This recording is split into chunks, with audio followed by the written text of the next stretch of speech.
नमस्कार, MP news live में आपका स्वागत है। आज फिर एक हस्ती के साथ, एक शख्सियत के साथ हम आपकी खिदमत में, आपकी सेवा में हाजिर हैं। आप सभी जानते हैं, नगर निगम चुनाव की रणभेरी बज चुकी है। चुनौती आपके सामने भी है, चुनौती प्रत्याशियों के सामने भी है। कांग्रेस ने अपना प्रत्याशी चुना है जगत बहादुर सिंह अन्नू को। कोई अनजान नाम नहीं है, जाना पहचाना हुआ नाम है। शहर की हर विधा, हर क्षेत्र में लोगों में एक ख़ासी दखल रखते हैं, एक ख़ासी अप्रोच रखते हैं और एक ख़ास पहचान जगत बहादुर सिंह अन्नू की है। हम आज बात कर रहे हैं अन्नू जी से कि किस तरह की है तैयारी, और हमें आपके सवालों का भी रहेगा इंतज़ार। यदि आपके सवाल जगत बहादुर सिंह अन्नू से कुछ हैं तो प्लीज़ इस पर कमेंट करके हमको वो सवाल ज़रूर कीजिएगा। हम उनके जवाब कोशिश करेंगे कि जगत बहादुर सिंह अन्नू आप तक पहुंचाएं। तो यहाँ पर बहुत बहुत स्वागत है जगत बहादुर जी। कांग्रेस ने आपको चुन लिया है प्रत्याशी के रूप में। क्या चुनाव देख रहे हैं आप, क्या चुनावी तैयारी है और किस मिशन और किस विज़न को लेकर जनता के बीच में जाने वाले हैं? सबसे पहले मां नर्मदा को प्रणाम करता हूं कि मुझे यह जिम्मेदारी मिली। कांग्रेस पार्टी के सभी हमारे वरिष्ठ जो नेता हैं, उसके साथ साथ हमारे जितने भी कांग्रेस जन जबलपुर शहर के हैं, जिनके कारण मुझे आज महापौर का प्रत्याशी जबलपुर शहर का बनाया गया, मैं उनको भी साधुवाद देता हूं। रही बात कि क्या सवालों को लेकर, क्या बातों को लेकर हमें इस चुनाव में जाना है और हमें क्या करना है, बड़ी सीधी सी बात है साहब। इस जबलपुर की भूमि में जन्म हुआ है, यही कर्म भूमि है, यहीं अंतिम सांसें लेना है। तो सिर्फ एक ध्येय कि हमारा शहर आगे बढ़े। हमारा शहर कैसे आगे बढ़ेगा, उसमें 3-4 चीज़ें लगती हैं, मुझे ऐसा लगता है। एक तो सबसे पहले भाव चाहिए, जबलपुर शहर से प्रेम चाहिए, प्यार चाहिए।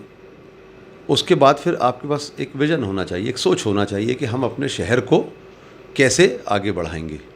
उसके बाद फिर वो जज्बा चाहिए कि हम जो सोच हो उसको हम इम्प्लीमेंट कर सकें। यह तभी हो पाएगा जब आपके पास एक खींचा हुआ शानदार नक्शा जबलपुर शहर के लिए हो और हम कर सकें। अगर जबलपुर शहर में आप पार्षद रहे हैं, नगर निगम को बहुत करीब से आपने देखा है, तो आप इस बात को ज़्यादा बेहतर अच्छे से समझ सकेंगे। और मैं लगातार 20 वर्षों से अप्रत्यक्ष रूप से नगर निगम में पार्षद रहकर भी, और हर तरीके से मैं वहाँ की कार्यप्रणाली को देख रहा हूँ। जबलपुर शहर को महानगर बनाना बहुत कठिन कार्य नहीं है। हमारे सामने देखते देखते भोपाल आगे हमसे निकल गया, इंदौर निकल गया, अब तो रीवा, छिंदवाड़ा और भी छोटे छोटे रतलाम शहर जाके देखिए तो उपेक्षित सा महसूस होता है कि हमारा शहर क्यों आगे नहीं बढ़ा। देखिए, सबसे खूबसूरत शहर है ये, ताल तलैयों का शहर है, हरियाली का शहर है, माँ नर्मदा की गोद में है, पानी पर्याप्त है, सब कुछ दिया हुआ है ईश्वर का। हमने उसको ठीक ढंग से आगे नहीं बढ़ाया, इसलिए हम पीछे रह गए। यदि मैं चुना जाता हूँ तो एक पूरा नक्शा, एक पूरा ब्लूप्रिंट तैयार है, और विश्वास मानिए 5 वर्ष के अंदर हमारा शहर विकास की ओर आगे बढ़ जाएगा, विकसित शहर बनने की ओर आगे बढ़ जाएगा, और हम भोपाल, इंदौर के करीब या उससे आगे निकलने की स्थिति में 5 वर्षों में हो सकते हैं। ऐसी बहुत सारी चीज़ों के लिए हम पिछड़ गए, जबकि ये बहुत आसान है। बहुत अच्छी शिक्षा यहाँ दी जा सकती है। हर वार्ड में एक बेहतरीन शासकीय स्कूल खोला जा सकता है। हर वार्ड में एक बेहतरीन क्लिनिक सर्व सुविधा युक्त खोला जा सकता है।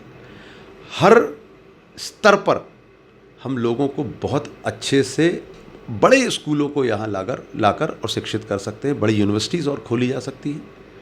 हमारे शहर में हम बड़े अस्पताल, चाहे बात एम्स की हो, हम सब ला सकते हैं। हमारे पास खेल के क्षेत्र में कुछ नहीं है, कला के क्षेत्र में कुछ नहीं है। हमारे शहर में आईपीएल क्यों नहीं होता साहब? होना चाहिए, कोई बड़ी बात नहीं है। हमारे पास ज़मीन पड़ी हुई है, हमारे पास पैसा है। दूसरी बात, आप सोच कर देखिए, स्मार्ट सिटी का 900 करोड़ रुपए जबलपुर शहर के अंदर लग चुका है। कहाँ लगा है, कैसे लगा है, क्या किया है। 3,000 करोड़ रुपए माननीय कमलनाथ जी ने कैबिनेट बैठक जबलपुर में माननीय विधायकगण और विधायकगण जो हमारे थे और राज्यसभा सांसद जी थे, इन सब के साथ मिलकर 3,000 करोड़ रुपए को सैंक्शन किया था, भूमि पूजन किया था और बजट में भी उसको डाला था। स्कूल फीस और सरकारी स्कूलों के लिए भी कुछ हुआ था। स्कूल फीस के लिए भी तय किया गया था, बिजली के बिल 100 रुपये पे कर दिए गए थे। ये सारी बातें की गई थी। 3,000 करोड़ में 3-3 फ्लाईओवर थे शहर में। यहाँ पर कई कॉलेजेस खुलना थे, कई हॉस्पिटल्स खुलने थे, मेडिकल कॉलेज, विक्टोरिया कॉलेज का एक्सपेंशन होना था, यहाँ पर नर्मदा रिवर फ्रंट बनना था, यहाँ पर झूला पुल बनना था गुरुद्वारे के लिए उस पार जाने के लिए, यहाँ पर टाइगर सफारी बननी थी, बहुत सारे ऐसे डेयरी टेक्नोलॉजी के लिए ऐसी बहुत सारी यूनिवर्सिटीज़, बहुत सारे काम होने थे जो हमारे कांग्रेस के नेताओं ने किए थे। सारे के सारे काम भारतीय जनता पार्टी की सरकार ने आते से ही रोक दिए। उन कामों को आगे बढ़ाना है, सीवर का काम ठीक करना है, स्ट्रॉम वाटर ड्रेनेज का काम ठीक करना है, हमारे शहर को सुव्यवस्थित बनाना है, हरियाली लाना है। हमारे जितने भी यहाँ पर टीसी कनेक्शन से आज भी लोग हमारे शहर के बीच में हैं, 14-15 रुपये एवरेज उनको पैसा देना पड़ता है, जबकि 5-6 रुपये 7 रुपये में बिजली मिलना चाहिए।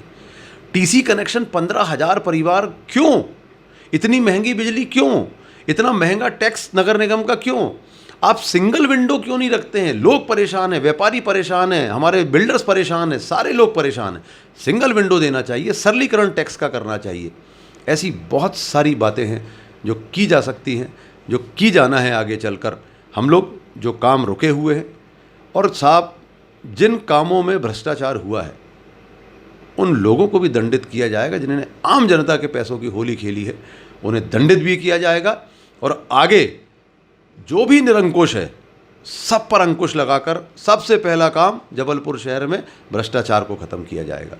अनुज जी ने जितने भी मुद्दे गिनाए हैं, एक जनप्रतिनिधि होने के नाते आप नगर निगम में पूर्व पार्षद भी रहे हैं, आपने पक्ष और विपक्ष दोनों को करीब से सदन को देखा है, जनता की भावनाओं से आपको रूबरू रहे हैं और उनको बड़ी करीबी से समझते हैं। क्या बात है, जगत बहादुर सिंह क्या मानते हैं कि इतने बहुमत की सरकार होने के बावजूद, इतना जन समर्थन मिलने के बावजूद भारतीय जनता पार्टी नगर को सुंदर नहीं बना पाई, विकसित नहीं कर पाई? देखिए, जब आप एक ही पार्टी को बार बार अपना मत देते हैं तो वो पार्टी के जो जनप्रतिनिधि होते हैं वो निरंकुश हो जाते हैं। उनको ऐसा लगता है कि आप तो उनको वैसे ही जिता देते हैं, उनको काम करने की क्या आवश्यकता है। मेरी बात को मानिएगा, विकास सबसे बड़ा मुद्दा है। हमारा शहर विकसित हो, इससे बड़ा कोई मुद्दा इस शहर के अंदर नहीं हो सकता है। लोग महंगाई से परेशान हैं, बेरोज़गारी चरम पर है, भ्रष्टाचार से लोग परेशान हैं, महिला उत्पीड़न चरम पे है आज की तारीख में, लॉ एंड ऑर्डर की स्थिति बहुत ख़राब है। इसके अलावा मुझे जो ऐसा लगता है कि शहर की जीवन रेखा है माँ नर्मदा, उनमें 40 से 50 छोटे बड़े नाले मिलते हैं, गंदे नाले मिलते हैं। हम अपनी माँ का आंचल कैसे गंदा होने दे सकते हैं? क्यों इतने वर्षों से, 18 वर्ष हो गए आपको, बार बार जनता ने आपको मौका दिया, कब तक आम जनता आपको मौका देगी?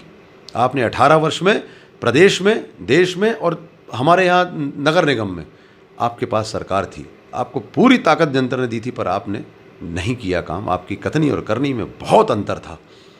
मुझे मौका मिलेगा, सबसे पहला काम माँ नर्मदा में मिलने वाले जितने बड़े नाले हैं, सारे नालों को, छोटे नालों को मोड़ा जाएगा और बड़े नालों पे फिल्टर प्लांट लगाया जाएगा और माँ नर्मदा में एक बूंद गंदगी का पानी नहीं मिलने दिया जाएगा। यह 1 वर्ष के पहले, 1 वर्ष के अंदर यह सुनिश्चित किया जाएगा, पहले दिन के कार्य में, कि 1 वर्ष के अंदर माँ नर्मदा में मिलने वाले गंदे नाले बंद होना चाहिए। गरीबी रेखा और आयुष्मान कार्ड, ये एक Trump card Bharatiya Janata party ने खेला और काफ़ी उसको अटेंशन भी मिला कि आयुष्मान कार्ड से निःशुल्क इलाज होगा। और गरीबी रेखा के तहत 5 किलो राशन ने, ऐसा कहा जा रहा है कि भूख मैं समझता हूँ मिट गई होगी शहर की, अब तो 5 किलो राशन मिल रहा है। सवाल इससे भूखा रहना और नहीं रहना नहीं है, आप सस्ता उपलब्ध करा देते हैं। सवाल ये है कि उसकी जेब मोटी करिए साहब, उसकी कमाई बढ़ाइए, उसकी रोजगार के साधन दीजिए। आप 1 रुपये में राशन देते हैं, बहुत अच्छी बात है, उसकी व्यक्ति की कमाई अगर 3,000 रुपये महीने है तो उसको ज़रूरत पड़ती है। अगर उसकी कमाई आप 10,000 रुपये महीने पे ले जाते हैं तो मुझे ऐसा लगता है कि इसकी भी ज़रूरत नहीं पड़ेगी। तो क्या जो नगर विकास और नगर के वासियों का विकास का जो एक बड़ा सपना आपने संजोया है और एक बड़ी चुनौती को जो स्वीकार किया है, तो दर्शक ये ज़रूर जानना चाहेंगे कि अनु बात तो कर रहे हैं और उन्होंने बड़े ही ज्वलंत मुद्दों पर को छूकर एक सिहरन सी एक कौतूहल सा तो दौड़ा दिया दर्शकों में कि भाई ये बात विसंगतिपूर्ण तो हैं और ये सवालिया हैं कि आखिर ये नहीं हो सका तो क्यों नहीं हो सका। लेकिन सबसे अहम बात, हम निराकरण की तरफ जाएं तो यदि आएंगे अनु और जीत कर आते हैं और जीत का सहरा यदि पब्लिक इस बार आपके सर पहना देती है, क्या विज़न रखे हैं, क्या जो आपने समस्या बताई कैसे हो पाएगा इतनी जटिलताओं के बीच इनका समाधान और निराकरण? देखिए, मैं इसको चुनौती नहीं मानता। इसलिए नहीं मानता कि अगर आप काम करने उतरे हो, आप समाज सेवा करने उतरे हो, आप राजनीति करने उतरे हो, तो आप जिस दिन उतरे थे आपको पता था, आपके पास पीले चावल लेकर कोई नहीं आया था। और जब आपको पता था कि यहाँ पे क्या तकलीफ़ें हैं, क्या परेशानी है या क्या चुनौती है, तो ये चुनौती तो उस दिन थी जिस दिन आप राजनीति में या समाज सेवा में आए थे। अब इसको चुनौती का दर्जा नहीं दिया जा सकता। अब तो ये काम है आपका, ये जिम्मेदारी है आपकी, करना पड़ेगा। जबलपुर शहर में आपके पास जो आवक है, सरकार कोई भी हो, मध्य प्रदेश की सरकार जो पैसा इंदौर को देगी वो भोपाल को देगी, वो जबलपुर को देगी, वो ग्वालियर को देगी। केंद्र सरकार अगर स्मार्ट सिटी का पैसा देगी तो सभी को देगी।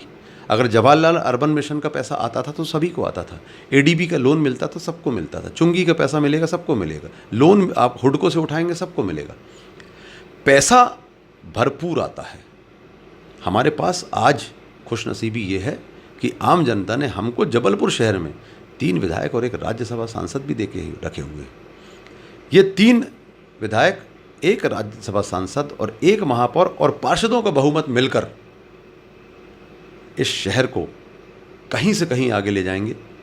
निश्चित तौर पर सबसे बेहतर शहर, खूबसूरत शहर, विकसित शहर, एक अच्छे वातावरण का शहर, हरियाली का शहर, पानी से लबालब शहर, ये हमारा शहर होगा। बहुत बहुत धन्यवाद जगत बहादुर सिंह अन्नू जी, कांग्रेस प्रत्याशी हैं। साथियों, हमारी ये कोशिश है कि इस चुनावी समर में पक्ष विपक्ष जो भी प्रत्याशी हैं उनका क्या विज़न है, उनका क्या मिशन है, शहर विकास और शहर वासियों के जीवन सुधार की दिशा में वो क्या सोचते हैं, इन पहलुओं को, इन बिंदुओं को हम आपके सामने बिल्कुल बेबाक तरीके से रख सकें। कांग्रेस प्रत्याशी जगत बहादुर सिंह अन्नू को आपने सुना है और हम ये कह सकते हैं कि बड़े ही ज्वलंत मुद्दों को छू रहे हैं जगत बहादुर सिंह अन्नू। उन्होंने महंगाई का जिक्र हमसे किया है, उन्होंने जनता के स्वास्थ्य का जिक्र हमसे किया है, उन्होंने जनता के राशन का जिक्र हमसे किया है, जनता के मनोरंजन, शहर के अधोसंरचना विकास की बात भी जगत बहादुर सिंह अन्नू ने की है। लेकिन इन बातों को आपका मत मिलता है या नहीं मिलता है, ये तय आपको ही जनता को करना है। क्या रिजल्ट्स होंगे कि जनता क्या निर्णय लेगी, ये वक्त बताएगा। ये वक्त पर ही छोड़ते हैं और यहाँ हम आपसे लेते हैं विदा। सत्यम तिवारी को दीजिए इजाज़त और बने रहिए MP न्यूज़ लाइव के साथ।